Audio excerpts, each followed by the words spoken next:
Did you know that if more women were to become entrepreneurs, the global economy would prosper? Small and medium-sized enterprises are major drivers of local value and job creation in today's global economy. They provide enormous potential for women-led businesses. The full potential of women in the economy remains unutilized. With an increase in female entrepreneurship, society will flourish. Entrepreneurship empowers women to be their own decision makers and pay their own salary, define how they want to work, and create jobs for others. Today's startup culture presents a path for women to close the pay gap and rise to leadership positions on their own terms. Many women in Russia have the necessary education, qualifications, and skills to start up their own businesses. There is enormous potential to further scale up entrepreneurship. According to a recent survey, 38% of Russian women would like to start a business and are potentially prepared to do so, while 14% plan to do so in the near future or have already started a company. Entrepreneurship offers opportunities to balance work and family outside the conventional labor market. In emerging markets, women reinvest 90% of their earnings in their families and communities, which means that investing in women is an investment in our collective future. Studies also suggest that 69% of women entrepreneurs place most value on a healthy work-life balance, and 38% claim that flexible working time arrangements positively influence their lifestyle. Despite all the benefits entrepreneurship offers to women, many potential entrepreneurs are not tapping into all the available options for successfully starting their businesses. Many women are unaware of government support mechanisms available to the SME sector. Further, only 7% of women entrepreneurs have received subsidies and grants under startup support programs in the last 5 years. What can we do to support women entrepreneurs? Advancing women's economic empowerment is at the core of UNIDO's mandate on inclusive and sustainable industrial development. It is vital to create an enabling environment where women can freely access entrepreneurial training programs, join business networks, and be informed of available financing options for their businesses. UNIDO helps to create such an enabling environment and is engaged in projects all around the world which focus on leveraging and increasing the economic potential of women. One example includes the active participation in and organization of global forum events which focus on the expansion of opportunities for women entrepreneurs. UNIDO worked with the Opora Russia Committee on Women Entrepreneurship Development and the Arab International Center for Entrepreneurship and Investment in the Kingdom of Bahrain towards raising awareness in this field, and with the financial support of the Russian Federation, UNIDO organized an inter-regional forum on the topic of women entrepreneurship, challenges and solutions in Europe and the Arab region at the St. Petersburg International Economic Forum in 2017. Follow-up activities to the forum included a business mission of Russian women leaders and entrepreneurs to Manama, Bahrain.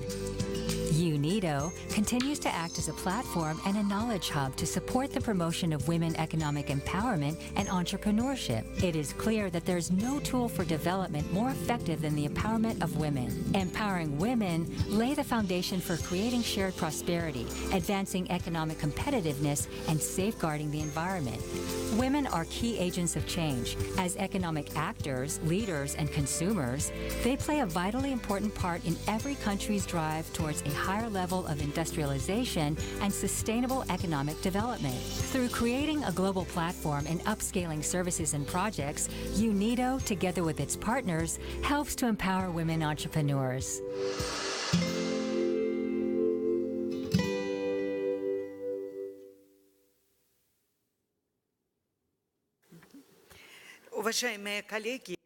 Dear colleagues, I'd like to welcome the delegates, all the participants of our panel discussion. Let me remind you that our main topic for this panel discussion is very promising. I hope we're going to have a very interesting dialogue. Fostering smart and innovative business models through women's economic empowerment. Success stories from the region and beyond. This is a very beautiful title for our session. It is truly ambitious. And we would like to see this forum to fit our expectations as well as the tasks that we formulate for ourselves in this panel discussion. This panel discussion will be moderated by myself as well as by Jacek.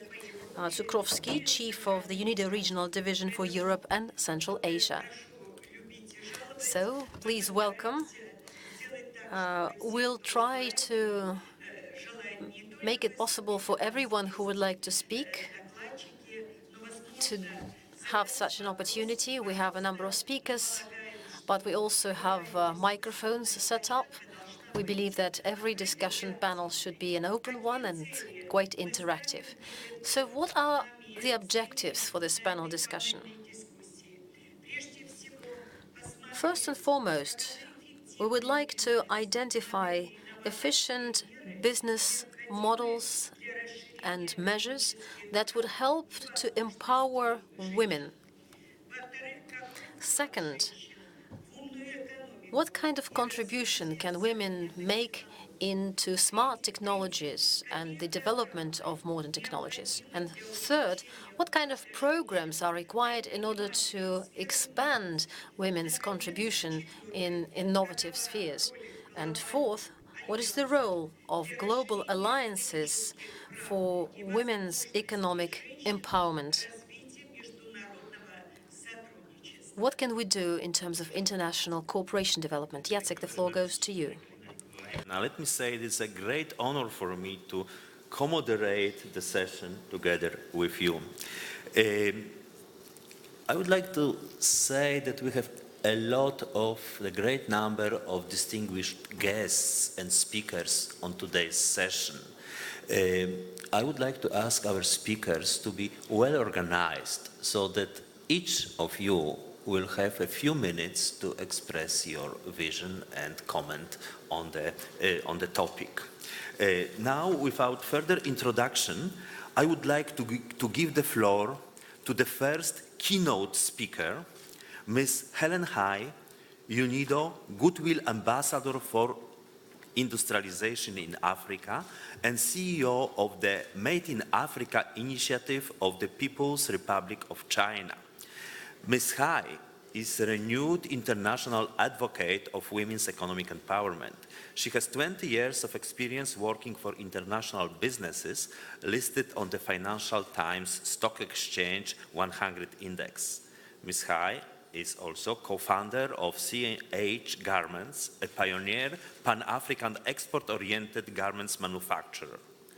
Under her leadership, the Made in Africa initiative has been advising African governments to support industrialization and investment promotion, mostly in Rwanda and Djibouti.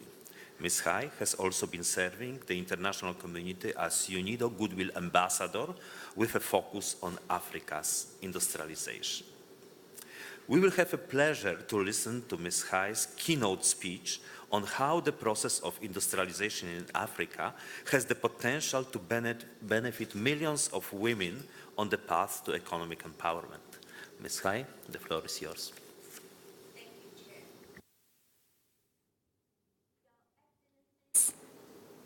Distinguished guests, honorable delegates, ladies and gentlemen, all protocols reserved, good morning.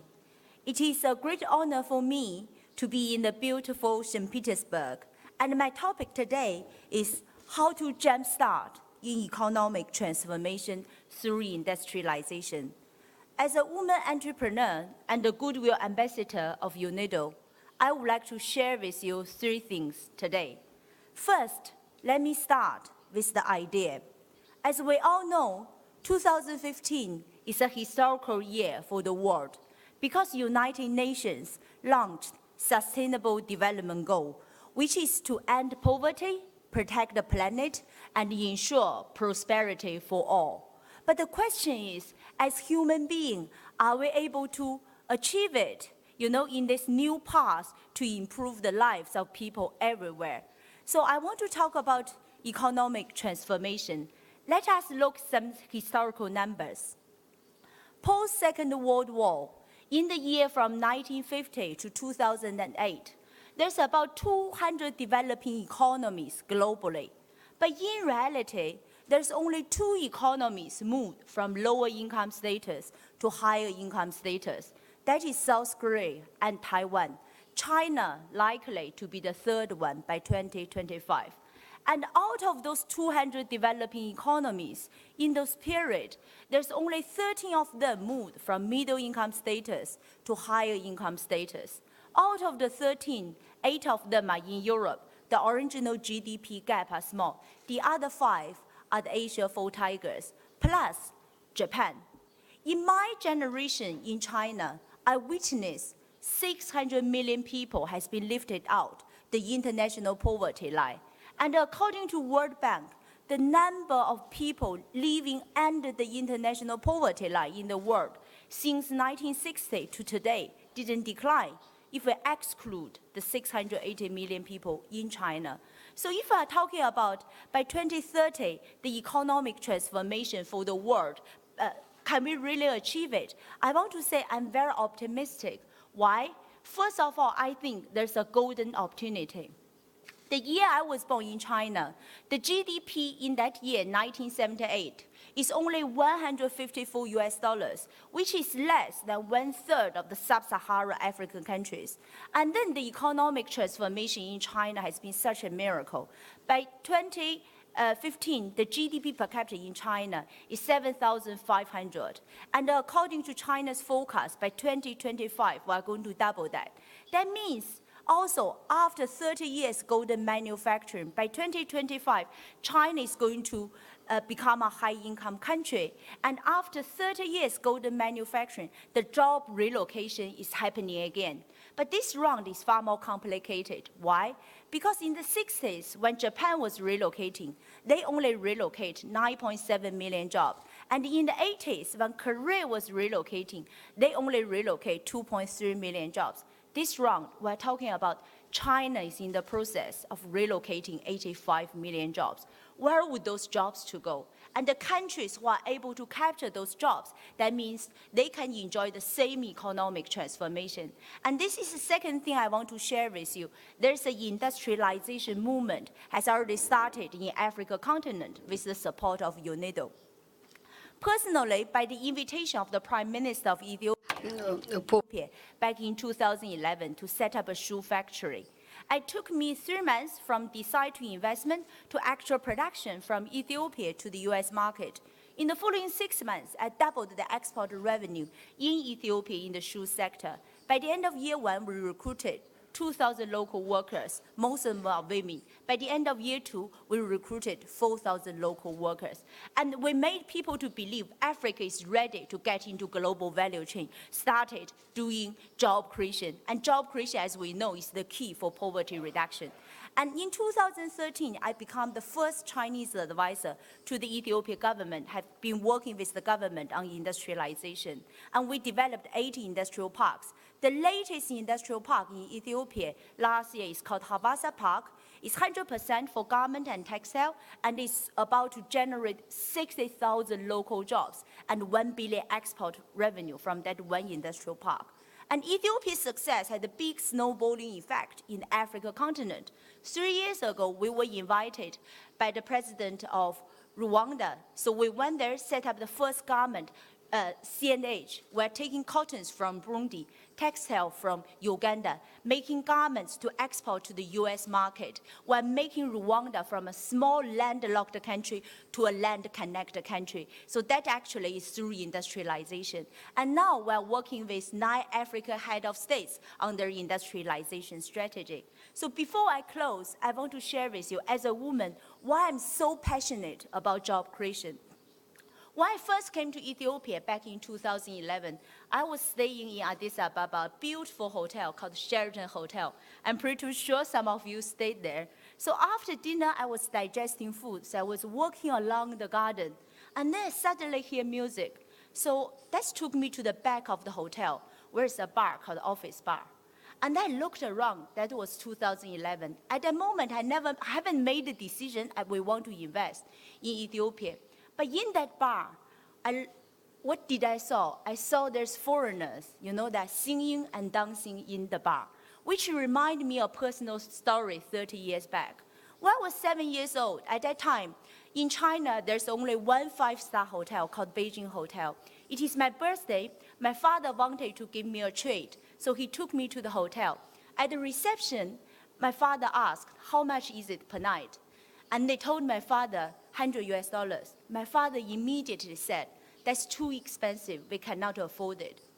The moment he's taking me, that little young girl, away from the beautiful 5-star hotel in China, at that moment I thought, that is a world does not belong to me, and that is a world will never belong to me. Then my life changed dramatically. It's nothing to do with how good I am. It is because my country find the right path of development. So the moment I was in that Sheraton hotel, what went through to my mind is, outside the big gate of Sheraton Hotel, there must be a lot of Ethiopian little girls thinking exactly like me. Inside the big gate of Sheraton, full of roses, is a world that does not belong to them. A world will never belong to them. But what they don't know is, if their country can find the right path of development, their life will change dramatically. So today, I'm very glad to be here, and I want to congratulate UNAIDS's great work in the African continent. And I'm looking forward to working with all of you to move from the vision to action, dreams to reality, because poverty is not a destiny. Thank you all.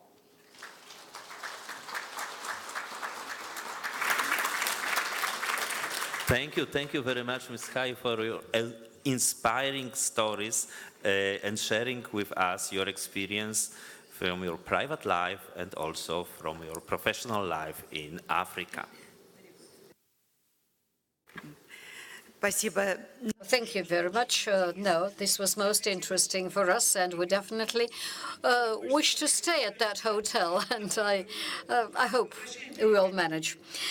Dear colleagues, now I would like to give the floor to an outstanding woman. Because the experience of her work, and this is Anna Nesterova I'm talking about here, her experience of work evokes a lot of respect and is a very good example of successful women entrepreneurship in the field of digital technologies. Her projects I really think should be presented, because we all support them, indeed.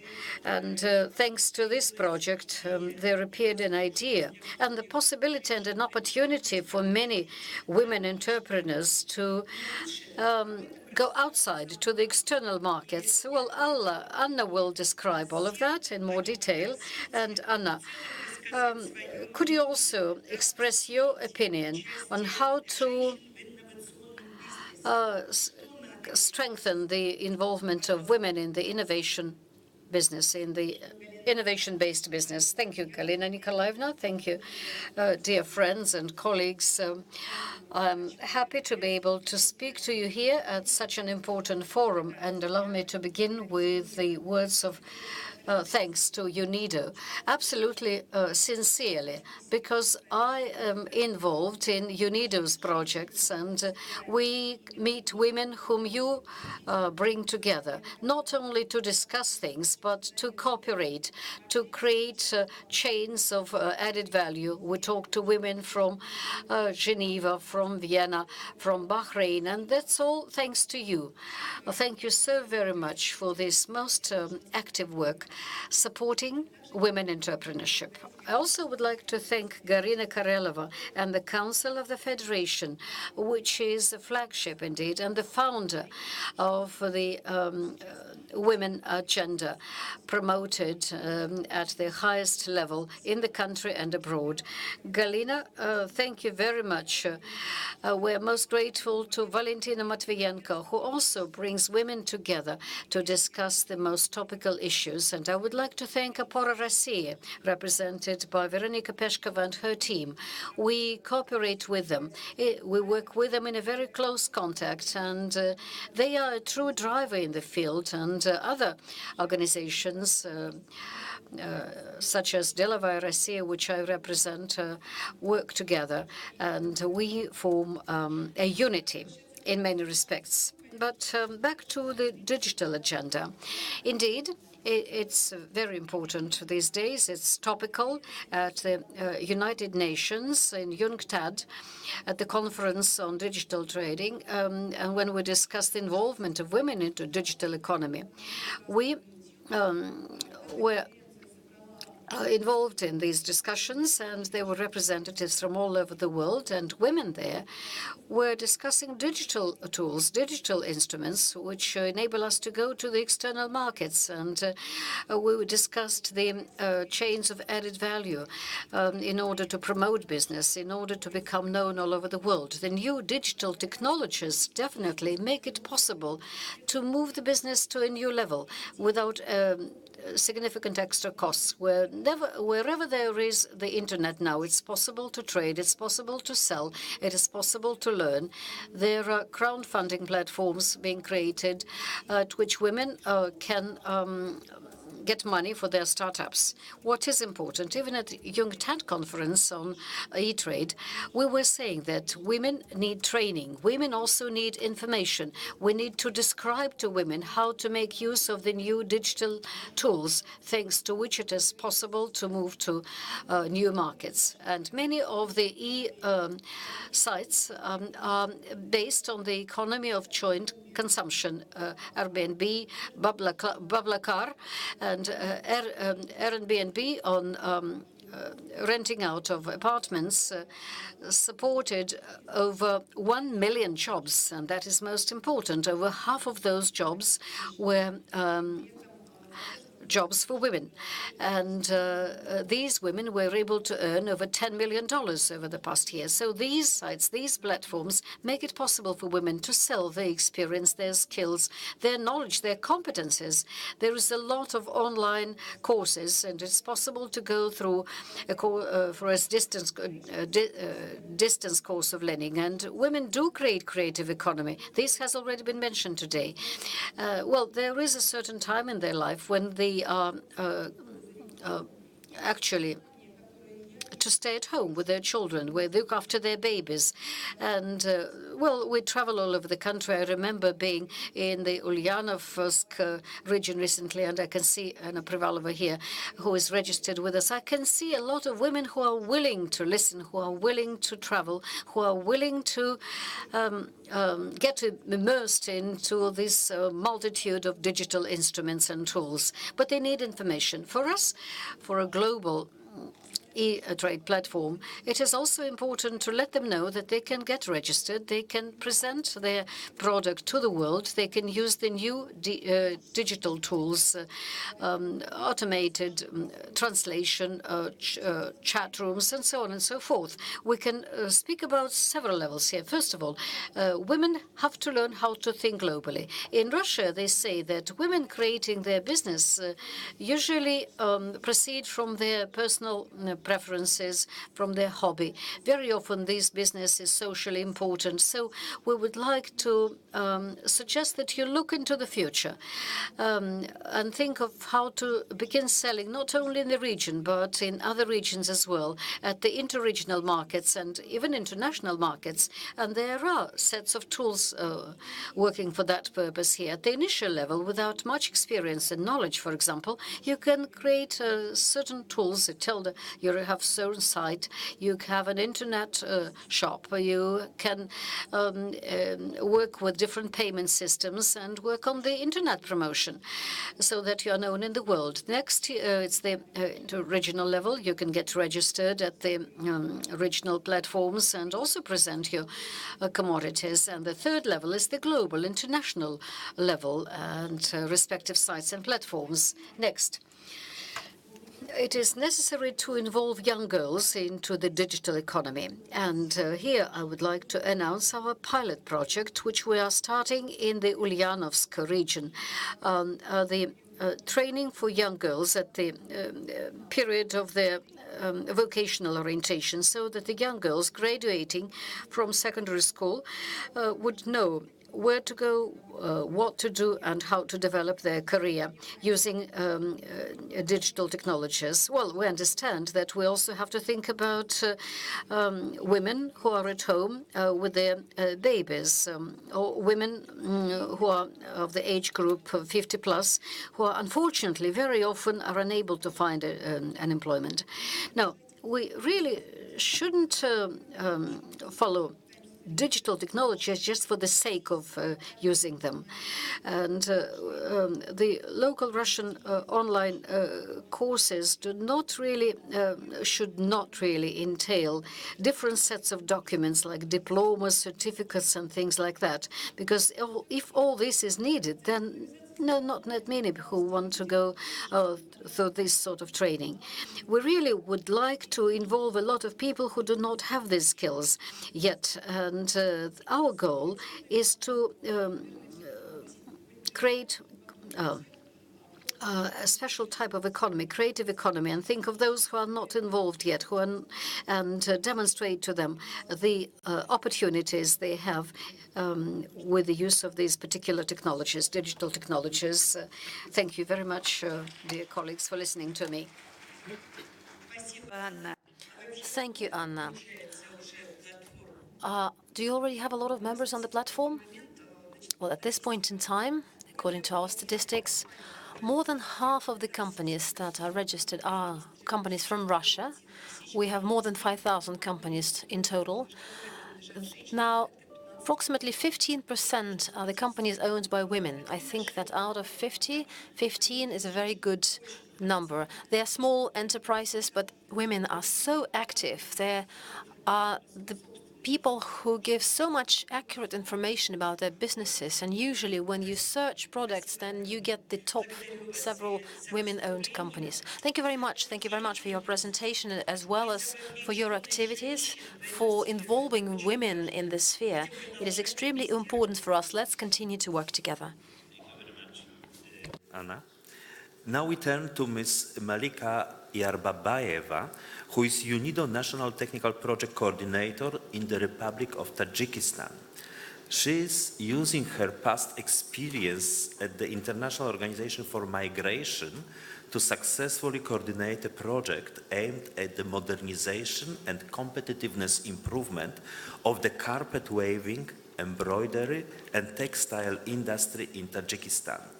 Since these sectors traditionally employ a large number of women, our guest is very well placed to reflect on how industrialization could be a force for women empowerment in lower middle-income countries.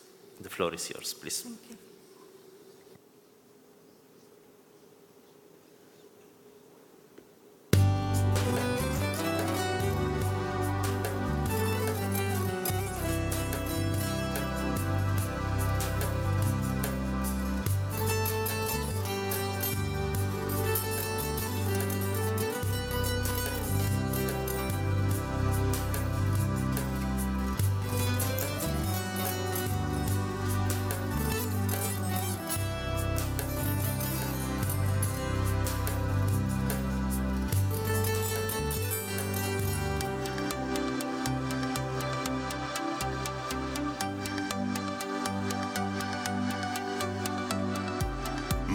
Современные мечтатели.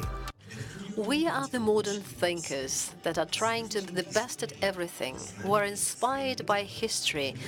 We try to be the best in love and friendship, in cooperation and relations. In trying to create, we are very different, but we are united. We are united in our dreams of a better quality, of promoting the old traditions. We are looking for the world without boundaries. We are the ones who find hospitality as part of our traditional culture. Tolerance is part of our life, and creativity is an essential aspect of our spirit. We have values that unite us regardless of where we live, in the north or in the south. We are proud of our history. We have one united brand. Modern technologies are a tool for us that make the past very much part of the present. And the future gives us hope for new openings, for new discoveries. Lal Textiles, restoring the old traditions. Dear ladies and gentlemen, today I'm representing UNIDO, and the project which was implemented in Tajikistan between 2015 and 2017. And also now I'm representing the brand under the name Lal Textiles, which was also developed within this project. I want to mention that this project was funded by two strategic partners of the government of Tajikistan. It's government of Russian Federation and government of People's Republics of China. It's very special for us because for centuries these two countries, Russia and China, they had historical, cultural, and economical and trade ties with the region. But in case of Russia, Russia in the second half of the 19th century started to help to the Central Asia with the industrialization of the region, and carpet weaving, handicraft, and traditional textile sectors were supported by the Russian entrepreneurs back in 19th century. So that's why this project is very special for us. The project assisted 9 local companies in the sector of carpet weaving, embroidery, and traditional textiles. We built the capacity of the not only the companies, but also we conducted number of trainings for local designers, for young designers, for the artisans, local artisans, through establishing 2 training centers, one in Dushanbe and another in one of the rural areas. We covered more than 300 females with our trainings in different fields: marketing, designs, human resource, financial management. We also developed and produced a number of home textiles, accessories, and carpet collections, which were presented at the local and international exhibitions. Last year, at the end of the project, our brand Lal Textiles was awarded with the Silver Award of the Brand of the Year in 2017. For us, it was a very big achievement because the brand is only 1 year old, and it was for us, it was very important.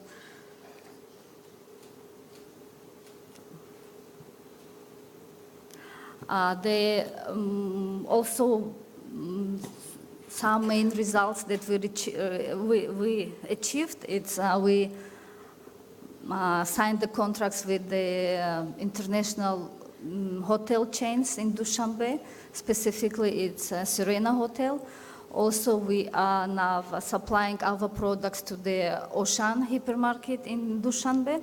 And also there is a furniture brand shop, Scandinavian furniture brand shop in Dushanbe. We're also supplying our home textiles and accessories to that shop. In addition to our production activities, we conducted a lot of synergy activities with other development agencies in Tajikistan, such as UN Women, IOM, UNHCR, USAID, also conducting trainings for their beneficiaries, such as single moms, such as widowers. I'm sorry, I have only 1 minute left. I will probably go to the our recommendations. Yeah, I want to recommend that for the future, the number of projects that will be developed for Tajikistan and for the region, they should mainly focus on rural areas, female entrepreneurs, because it's very hard for them to get capacity, to get into the capacity building activities, to get into the IT equipment activities. So also, I'm sorry, so maybe later you can get my presentation from the organizers. And if you have any questions, so during today's event, you can ask me any questions. I would be happy to share with you more information about the project and our future ideas. Thank you so much.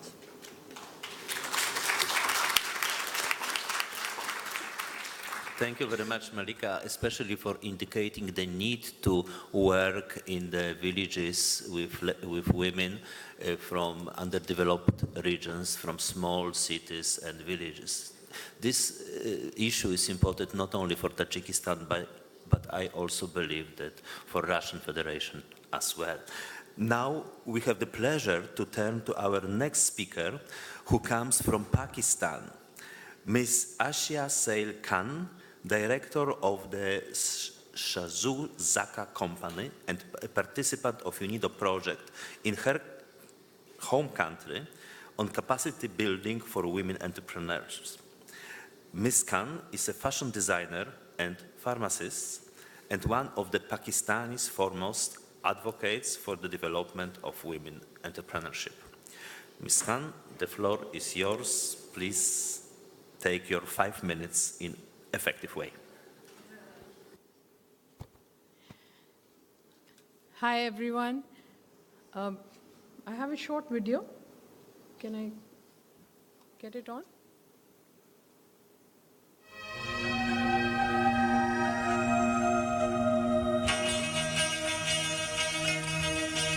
Hi, I'm Asya Sail Khan. I'm a Muslim woman from Pakistan and I'm a fashion entrepreneur. I launched my label in 1992 and have been working since then.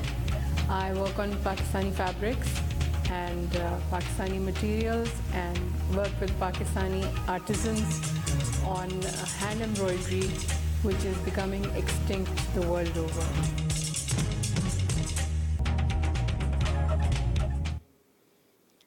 Hello and good morning.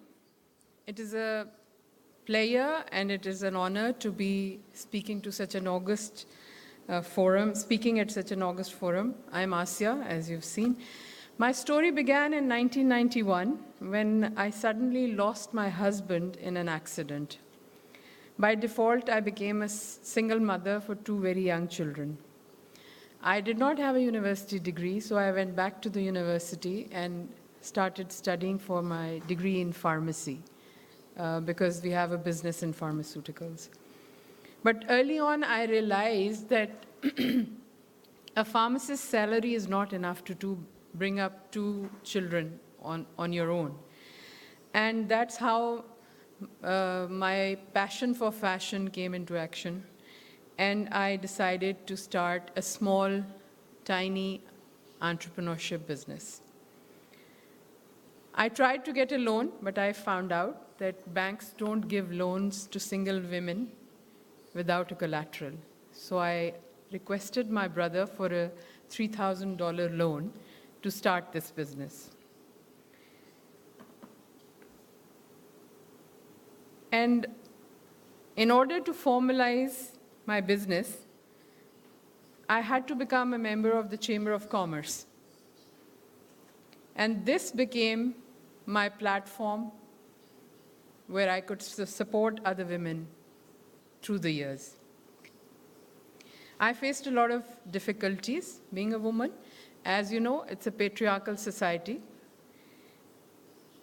This led me to starting a Women Entrepreneur Development Committee at the Lahore Chamber of Commerce in 1998, and I've headed it since then.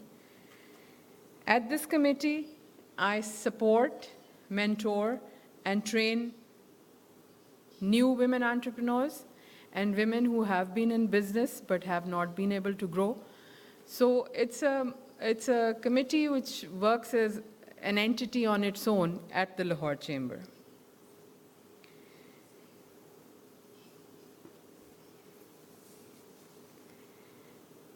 This passion for women empowerment made me apply for a Chevening Scholarship in 2014. And I chose gender studies as my subject, which is quite a contrast from a degree in pharmacy. As you can see, can you go to the next slide?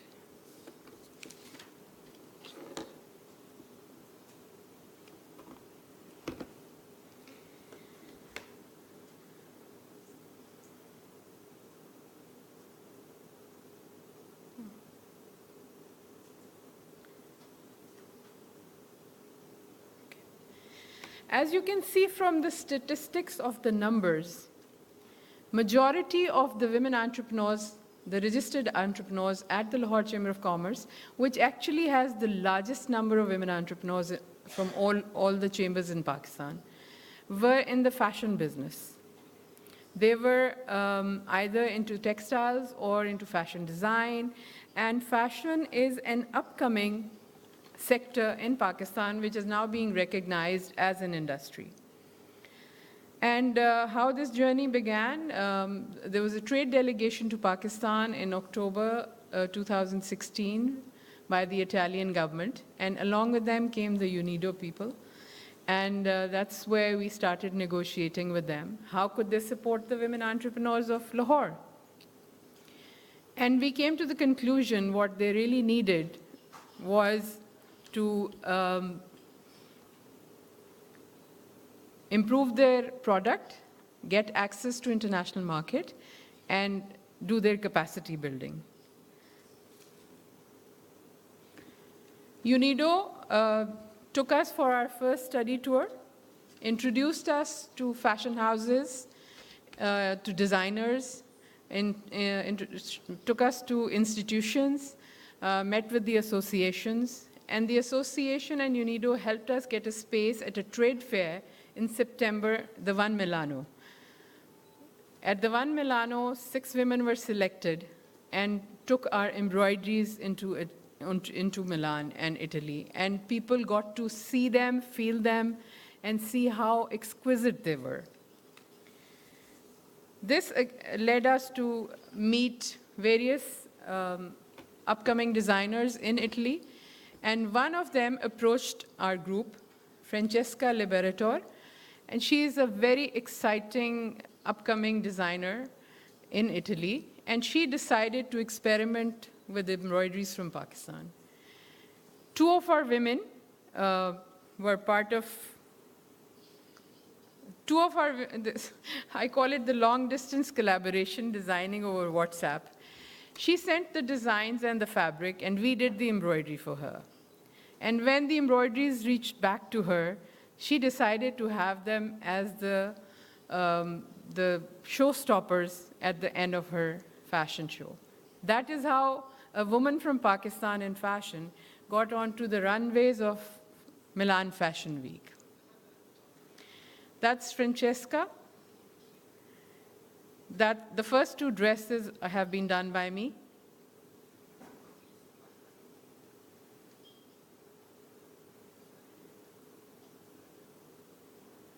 Thank you very much. I would just like to add one thing. It's a quote by an American woman saying that women are also people. So we are people, we are not just women.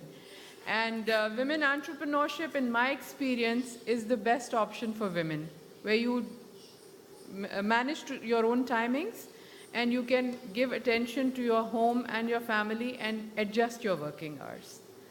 Thank you very much. Thank you very much for sharing your experience. And your pictures are very convincing, and I believe that designing over WhatsApp can bring good results as well. Now, I'm glad to introduce to you Ms. Armine Semizian, who is UNIDO national expert in Armenia. She has been supporting the implementation of the project to revitalize Armenia's garment and footwear industry and develop a full fashion production cycle reflecting both modern trends and traditions of Armenian and the world fashion industry. The floor is yours. Please use your 5 minutes effectively. Thank you. Thank you very much, dear ladies and gentlemen, honorable guests and participants and organizers of this event. I'm really glad to have this chance to introduce the project Improving Competitiveness of Export-Oriented Industries in Armenia through Modernization and Market Access, which is funded by the government of the Russian Federation. Before giving some insight of the project, I would like to introduce a bit about some statistics of the gender mainstreaming in Armenia. So, the principle of equality of women and men is enshrined by the Armenian legislation and constitution, but however, despite this, inequalities between men and women still exist. And though women constitute 55% of the overall Armenian students, and despite the fact that women constitute, again, about 55% of labor force in Armenia, however, in average, women constitute only 11% of the higher echelon of public administration. Now, some insight about the project results and achievements. The project started in 2014, and during this period of time, 25 Armenian garment and shoe manufacturers received technical support in multidimensional activities, like product design and development, financial management, HR management, production planning, and effective production planning and management. More than 200 local experts were trained on garment design and all these activities. A joint national fashion brand was created called 5900 BC. And already seven collections were produced under this joint label. Exhibitions and B2B forums were facilitated by the project for the local entrepreneurs, for the beneficiary companies, and during these exhibitions and B2B forums, a lot of contracts and a lot of partnerships were established. Burgo Armenia Fashion School was established jointly with leading fashion school in Milan, Istituto di Moda Burgo. And the project impact, in over 3 years, a lot of Armenian garment and footwear manufacturing companies enhanced their production and marketing capacities and skills, improved product design, quality, and diversification, created 800 new jobs, about 90% of the newly employed people being women. Exports doubled, increased turnover, then attracted more than 71 million worth investment projects.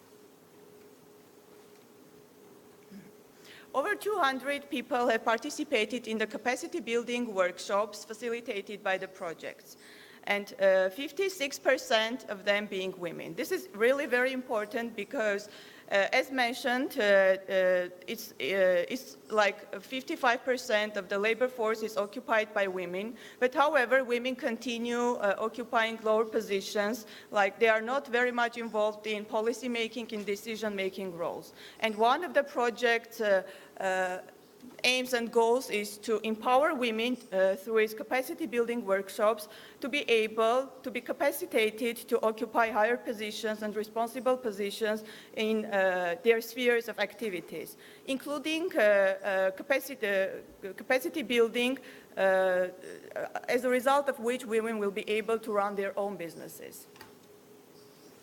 ATEX Burgo Fashion School, or Burgo Armenian Fashion School, so 90% of the students are again women, and they really get a high quality education, which again helps them run their own business, start and run their own businesses, or occupy responsible positions in their sphere of activities, like product design and development.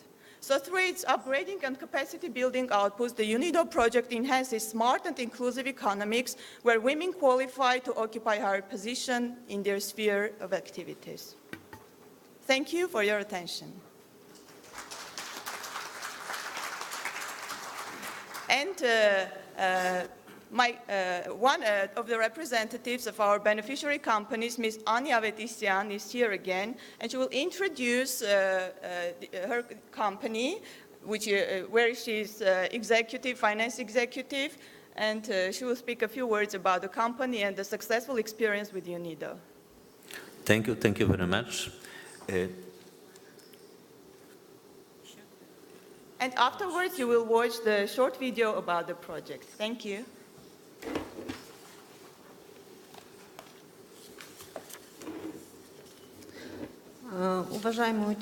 Esteemed participants of the forum, good afternoon. Today, I'm happy to introduce my company, Sedenkar, the company created in Yerevan in Armenia in the year 2002. Now, we are a manufacturing company, and our company manufactures knitwear, and we offer to our clients high-quality product. We manufacture over 500 types of items for different segments of the market, for women, for men, for children, for newborn babies, and it's outwear and underwear, pajamas, and clothes for children. We use cotton for manufacturing, 100% cotton, and sometimes it's a mix of cotton with other materials, and we use environmentally safe materials, and we work with the leading textile factories, and this enables us to manufacture fabrics with our own design and color scheme. Now, we have a designer division, and our designers work exactly on that, on the fabrics design. As a result, it is possible to renovate our collections and to update them continuously, and this makes it possible to be competitive in the market. When designing new models, we always consider the state-of-the-art technologies and trends, and which makes it possible for us to work at the domestic market and to export our product. In 2016, we began to export our products to Russia, and a significant role in that was played by UNIDO. With the help of UNIDO, we began to cooperate with UNIDO about 3 years ago, and we appreciate the work with the experts from UNIDO. With their help, we were able to modernize our capacities. Our work with foreign and our own and domestic experts made us more competitive, more productive, and as a result, we began to export our product, and we were able to create new jobs mostly for women. In our company, women play a very significant role, and women in our company not only work as rank-and-file employees, but they are also among the executives. We have 110 employees. 92 of them are women. That's 88% of the total number of our employees. And out of these 92 women, 15 are on the leading top positions in design work, in marketing, and in bookkeeping. So we started production with a very small workshop, and there were mostly women who worked there, who carried out very hard work. But over several years, we were able to start a new factory at which we will be able to employ from 200 to 150 women, and most of them will be women again. The founders of Milanta appreciate the role of women in the present-day world, and we understand that every single woman should not only take care of her family, but should have a right and an ability and opportunity to contribute to the development of her own country. Thank you very much. I would like to thank you for this most interesting project and for your most interesting presentations. Colleagues, we are happy that with us here there are men taking part in our discussion. We do believe that whenever we plan a discussion, and we always think carefully of how to arrange the discussion, we always like these discussions to be on the basis of equality, so that there are men among the speakers. And today I'm happy to introduce to you the new a new person who is most interesting for us because quite a lot of projects are being carried out together by men and women in this field. Mikhail Skvoznyakov, the president of the Russian Association of Landscape Design. Mikhail, we're happy to see you here with us. We know that the topic is most interesting. As far as I know, you're planning to speak about the industry of landscape design as a sphere of development of international women projects. Good morning. Пытаюсь сегодня немножко разбавить эту прекрасную компанию. Значит, уточню, я президент Ассоциации ландшафтного дизайна России, поэтому скажу несколько слов. Это одна из тех индустрий, где количество женщин в профессии достигает 90%. Наверное, 20%. This is probably the biggest industry with such a high share of women among the experts as well as students. 85% of all students in this area are women and girls. What I wanted to say is that the landscape design industry is mostly presented by women. It is very successfully developing in Russia and abroad. A number of women have reached very big heights in terms of design. They have published important works. It's called landscape art because this is not just any type of work. And art is something very close to the heart of women because women are all about beauty and everything that is related to beauty. So there are a number of interesting international projects that Russian Association is involved in, as well as the Association of Landscape Designers of France and other countries. We have been discussing this project for many years. The project is related to a week of floristic art in Russia. This could be an event that would bring together experts and designers from Russia and other countries, and where we could demonstrate to the world floristic community our achievements. As you know, the landscape design industry, this area has been very popular in St. Petersburg because a lot of palaces had parks, very beautiful parks around them. We have 1,400 companies, several thousand people. Most of them are women, and there are a lot of companies that are owned by women. There are lots of CEOs, women. There are also landscape designers who work independently. They have all kinds of questions and issues. Our association tries to support them, to support independent women who side by side with men work in this industry. Sometimes they find specialized challenges here in this area, and we would like to have a special board set up or a committee set up that would be dedicated to the issues of women, because it would be easier for women to talk about their problems, to talk about the professional issues that they face as landscape designers, as self-employed professionals. You can imagine that there are a lot of women that are self-employed in this area. Another thing that I wanted to speak about is that globally there's a growing trend focusing on such industries where women find it easier to realize their ambitions.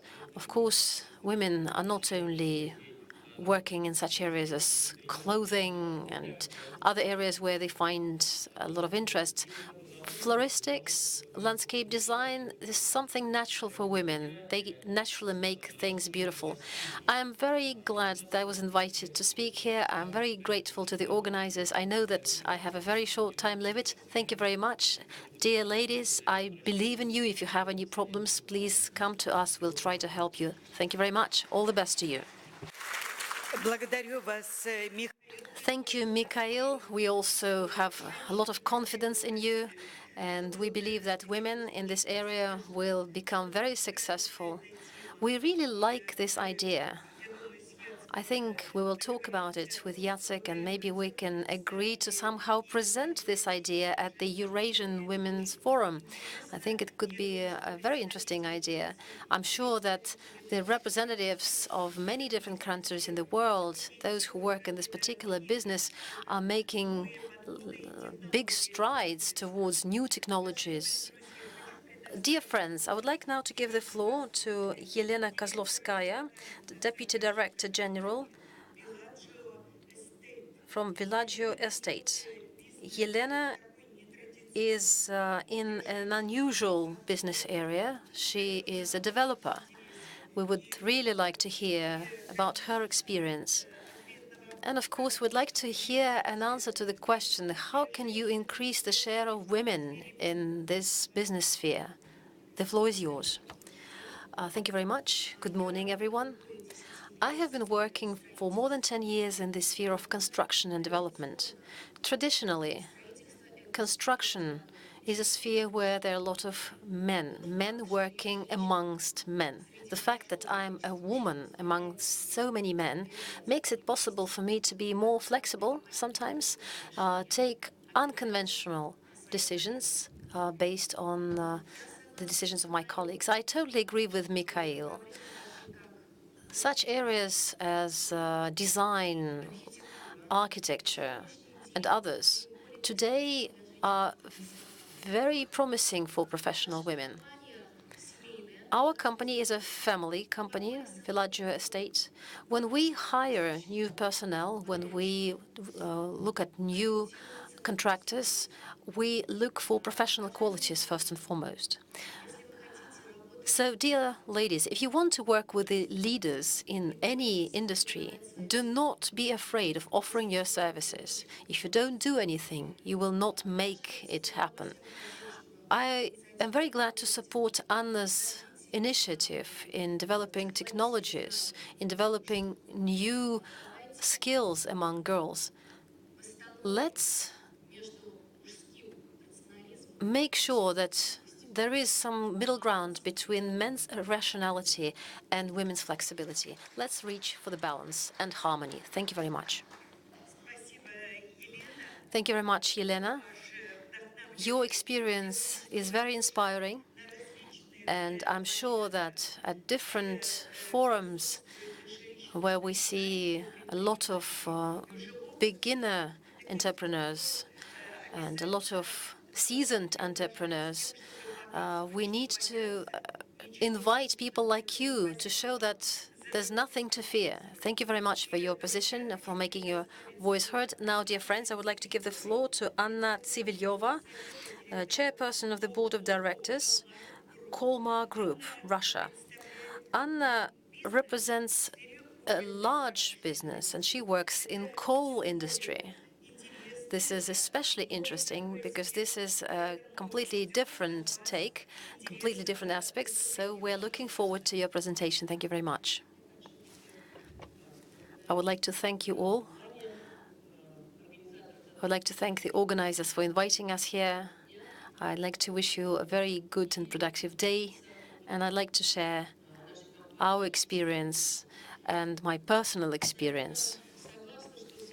I totally agree that the modern society cannot develop in a harmonious way if women's role in society is not upheld and when there's no balance between men and women. The role of women in our country, and I'm proud to say that, is growing. In our country, in small, medium, and large business, we can see a lot of women leaders taking on leading positions, women that can fully implement their potential. I myself believe that the cooperation between men and women should take the format of a tandem, of working in joining the forces.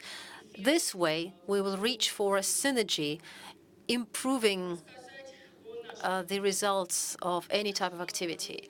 Let me talk about my company. We work in the area of coal production. We produce, explore, produce, extract, and process coal, exporting to Asia, mostly to the Pacific area. Logistically, we are located in Yakutia, So we're in the Far East, closer to Asia. Our second project is the construction of our own port in Khabarovsk region with 24 million TEUs. It's going to be quite an unprecedented project in Russia. Thank you very much to Anna Nesterova, who is implementing some of her projects in our Republic of Yakutia.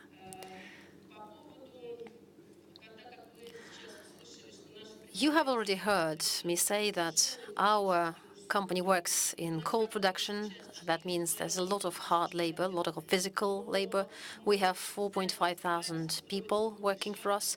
We are growing. We are building new facilities. In 18 months, at the beginning of 2020, we will create new jobs. There will be about 9,000 people working for us.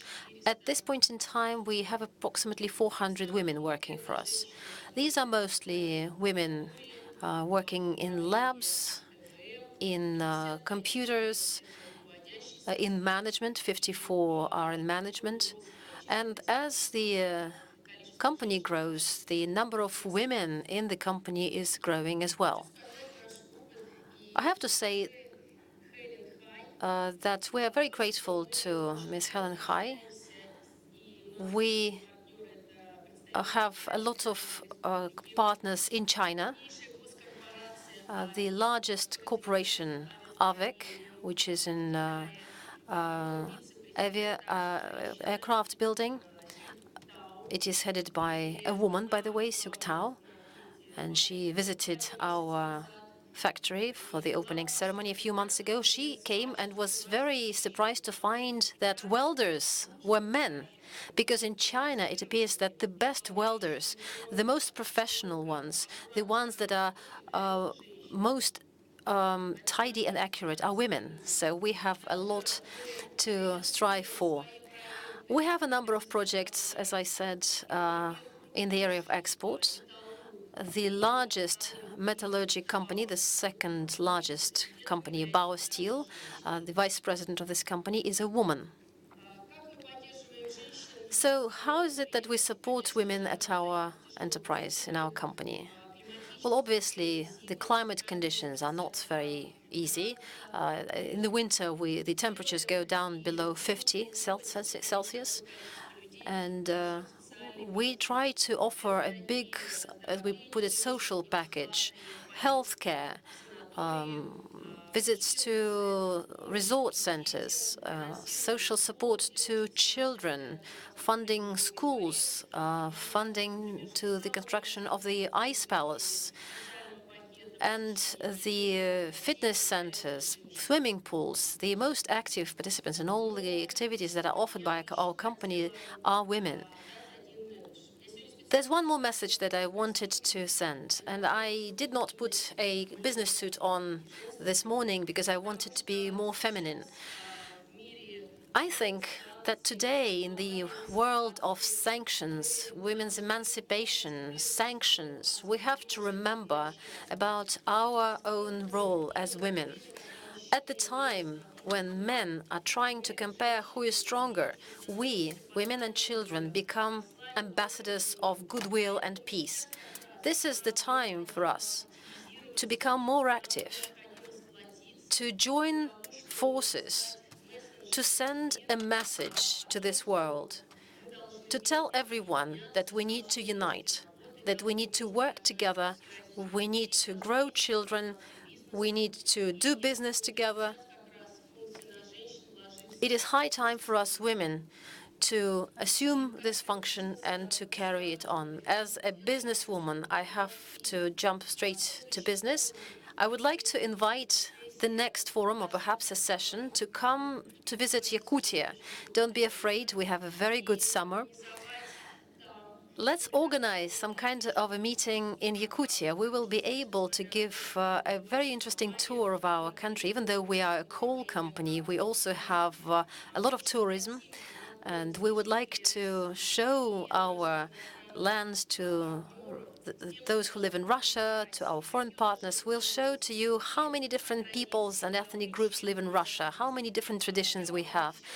I can promise you, if you have one extra day for the conference, we'll organize a boat tour to the Lena Pillars. This is a special natural resort. We can go to the Museum of Mammoths, of Permafrost, the Museum of Diamonds. It's going to be a very interesting tour, I can promise. And I'm sure that Anna, with her projects, all of us will find something to talk about. Thank you very much for your attention.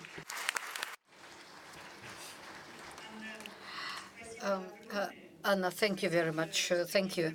Thank you. It's wonderful to see you being so optimistic. I'm from the family of metallurgists, and I do know how hard it is to work in a field like that. And this field is very difficult for anyone, and it's wonderful that there are women in there, women who introduce the social aspect to the industry.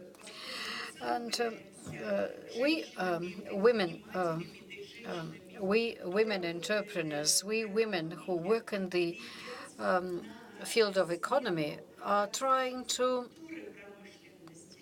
change the structure of industry so that it's more socially orientated, so that it is focused on the manufacturing of goods for children, for the elderly, and so we will be happy to accept your invitation and to visit you in Yakutia. Jacek says that's for sure. We'll try to do it. And so all together, we will stand for peace in the world.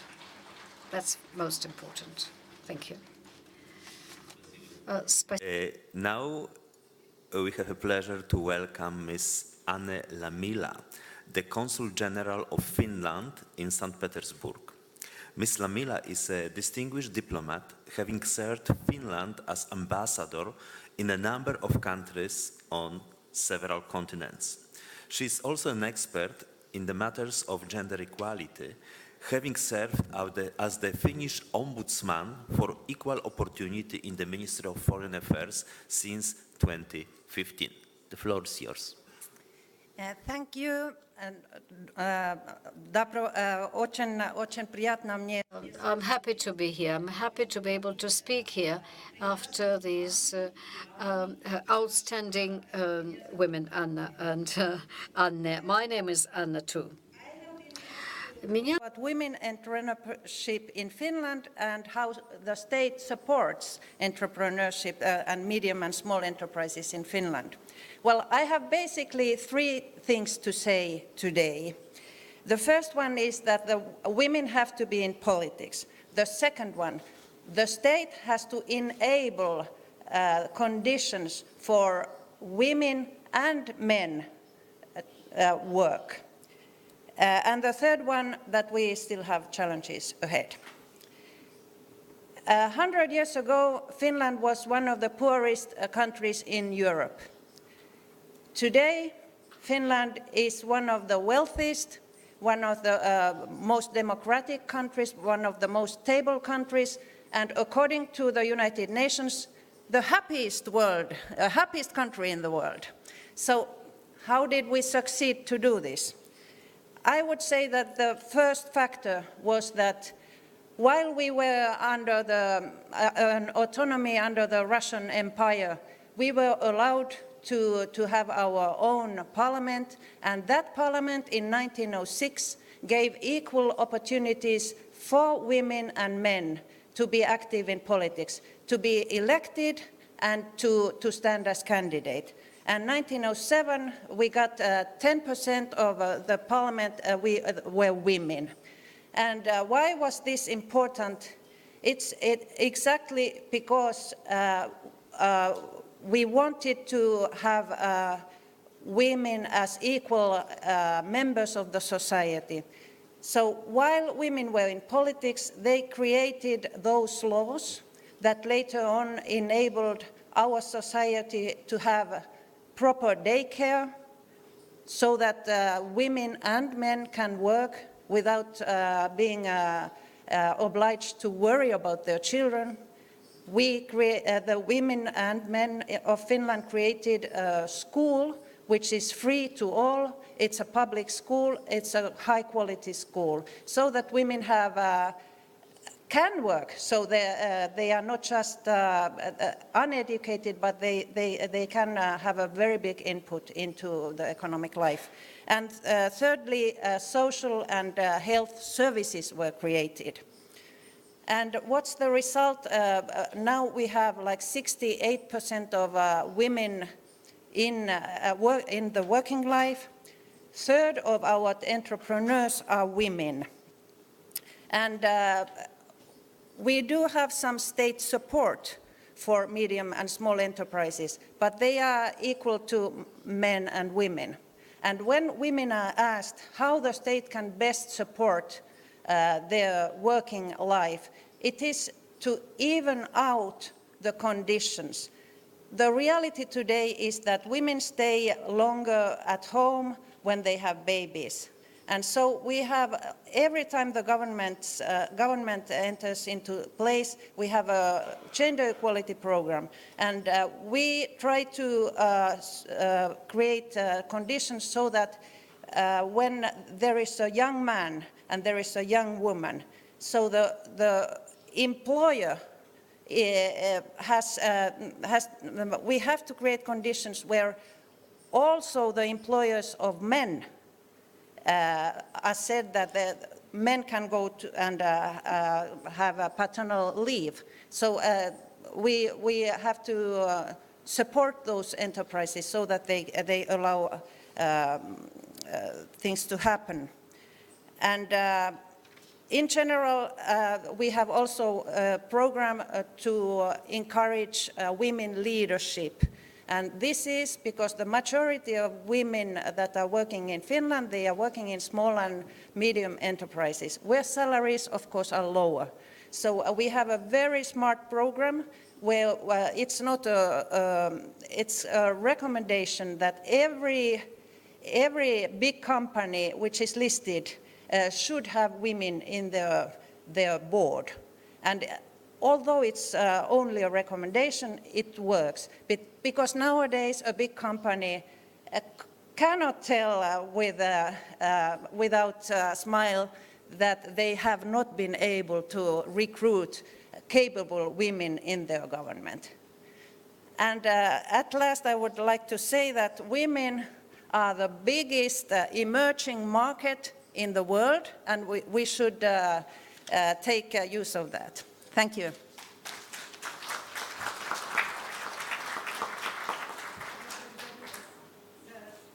It was most interesting, and I really would like to mention here that we have very good relations at the interparliamentary level, and we expect women parliamentaries at the Eurasian Forum.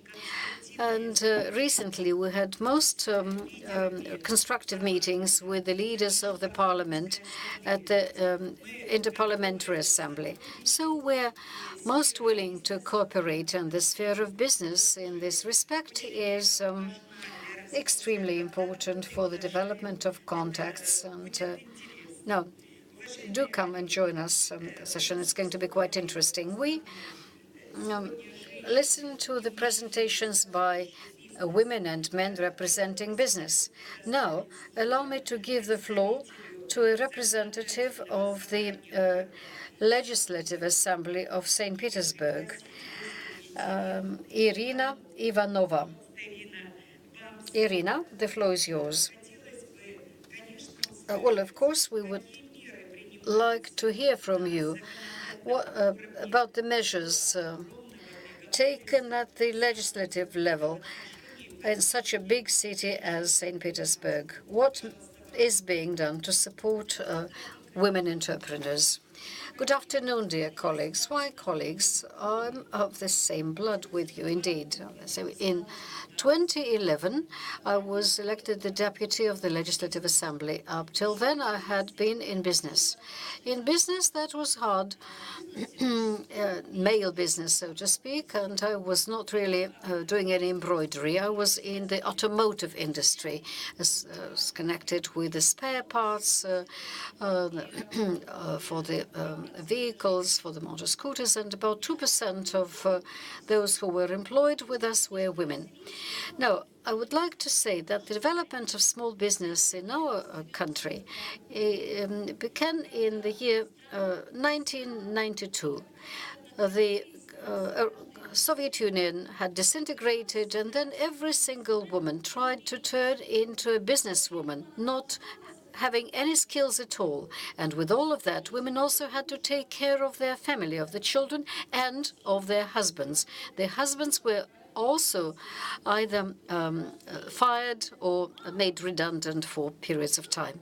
So that was the time when small business was born. That was 25, 27 years ago. I mention that because every single one of us doing business now thinks about the family. And every single time when we listen to presentations today, we were able to see that we have somewhat similar stories. Pakistan, China, Russia, particularly if we take small and middle-sized businesses. The law in St. Petersburg was adopted on family business, and I was involved in the drafting of that law. And it's we really have to think about a law like that at the federal level as well, because a small business, a micro business, is very often a family business. And that's very good, because family business, that's a brand. That's a family name. The family name, and we're proud of our family name and of our family business. That's the business for our children, for children whom we will train, whom we will provide a special type of education. When Alexander spoke about self-employment today, I was thinking about micro business, and I'm trying to help micro business, first of all, because micro business is a much more difficult situation than any other type of business.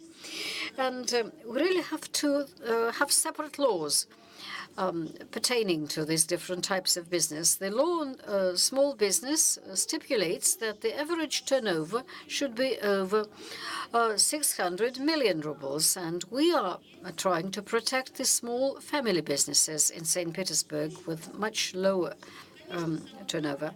So it also seems to me that at the legislative level, we really have to think of how to avoid too many regulations, because as soon as we see that business begins to develop, we begin to tax it. Again, we see some changes. We can introduce new regulatory measures. If business does not develop, then we subsidize business. We would like to avoid it. What should we do to avoid this? Do not introduce too many regulatory measures. Without economic freedom, there will be no other type of freedom. So I am for small business, for micro business, and I would like to thank you for discussing this most important issue.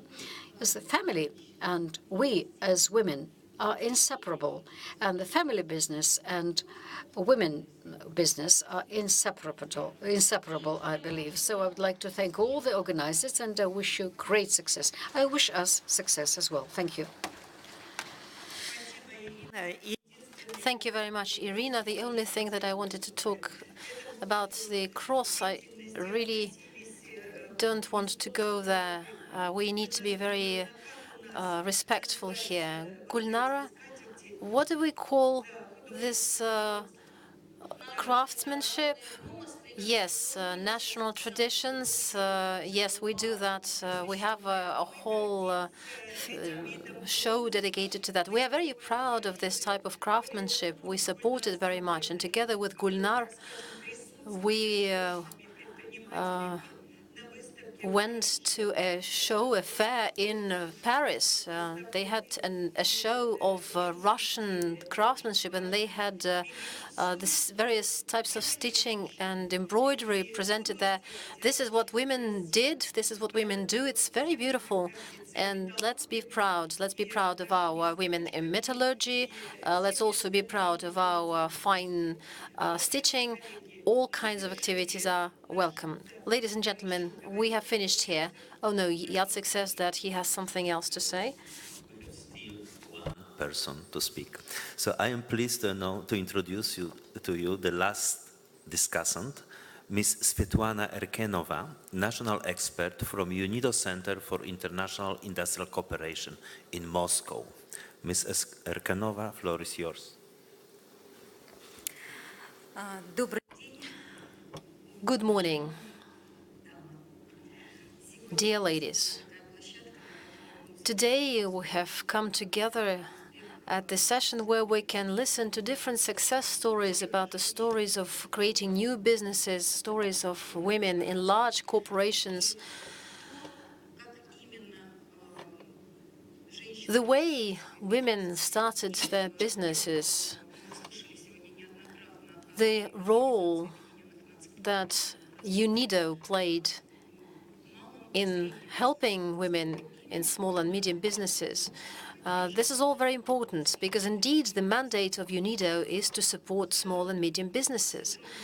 And together with a lot of women in different areas, when I work in the office in Moscow, face a lot of problems, and I know there are a lot of problems facing women. I totally share the approach that UNIDO has to small and medium businesses. I think that this approach could be disseminated. We could provide training to make sure that women have a future, that they have prospects for the future. UNIDO is not the only locomotive. There are a lot of things that have been achieved in society, and women understand that. And the women in power, they usually support us very much. They try to make sure that there are enough legislative initiatives, that women are part of the parliamentary agenda. The instruments that UNIDO employs include training, retraining for new skills and professions. There are lots of different opportunities that open up. Some of these opportunities have already been implemented in other countries, and we have our role models here. Thank you very much for organizing this session. I hope very much that UNIDO will continue to support small and medium businesses. Thank you very much. Thank you very much, Svetlana. Dear colleagues, all those speakers that we had on our list have already spoken. I have just talked to Jacek. We have a few minutes that we can use for questions and answers. Alternatively, since we have a very short break, we can start the break just a little earlier and then leave the questions until the next sessions. We have a number of other panel sessions later. So what do you think? Okay, let's close this session. Well, let me just say that I believe that we have had a very interesting panel discussion. This is a discussion where we could find more about a number of interesting projects. All of these projects are exciting, and myself and Jacek, we believe that all of these projects need to be taken up with other women. We need to inform women about these projects. We need to share the experiences of these projects. I can see that women are trying to talk about things that are of greatest interest. And we published last year's proceedings. I think we will also publish our today's discussions, our today's proceedings. And this way, the best practices will become known in all the countries that cooperate with UNIDO. And another thing, and I may repeat myself, and I apologize for that, but taking into account that this is a joint session, and we're going to have a very big forum very soon, the Eurasian Women's Forum, let me invite you to present your projects at this forum. There will be a lot of women from all over the world. The 0 day of the forum is going to have a Russian agenda. You will be able to introduce your projects there, and we'll be happy to support you there. Let me also say that over the past year, a number of important changes have been achieved. Last year, we heard a lot of environmental projects. There were a lot of projects in green economy. I remember a lot of business women from the Arab countries who presented their environmental projects. There were lots of development projects in various areas, such as light industry, textiles, the so-called national crafts. And today we hear more about the projects that are not so women-specific, so to speak. They are projects that are related to women because we can see that they have women involved, but we can see also women getting out into other areas. And we are going to introduce a number of new creative industry projects, creative technologies that are employed in these projects. I think there are lots of interesting technologies that are available in design, in fashion, in other areas, and I'm sure that you know a lot about them, even more than I do. So let's use the best practices, the best experiences. On behalf of our government structures, I can say that we are trying to borrow from the experiences you share. Not only we take that under advisement, but we also use it as a platform to move forward. And I can promise that next year we will make another step forward, taking into account your experience and your practices. Thank you very much. Thank you very much, Galina. Let me use this opportunity and thank all the participants in our session, all the speakers. Thank you very much. Speakers, thank you.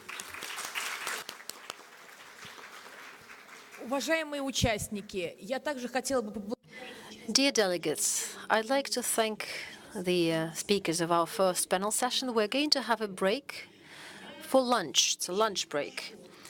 I'd like to ask you to be back here in this room at 1:55 at the latest. We're going to have a masterclass on procurement techniques. It is going to be held by UNIDO. It's going to be a very practical workshop. So please be here on time. Be here at 13:55 at the latest. Thank you.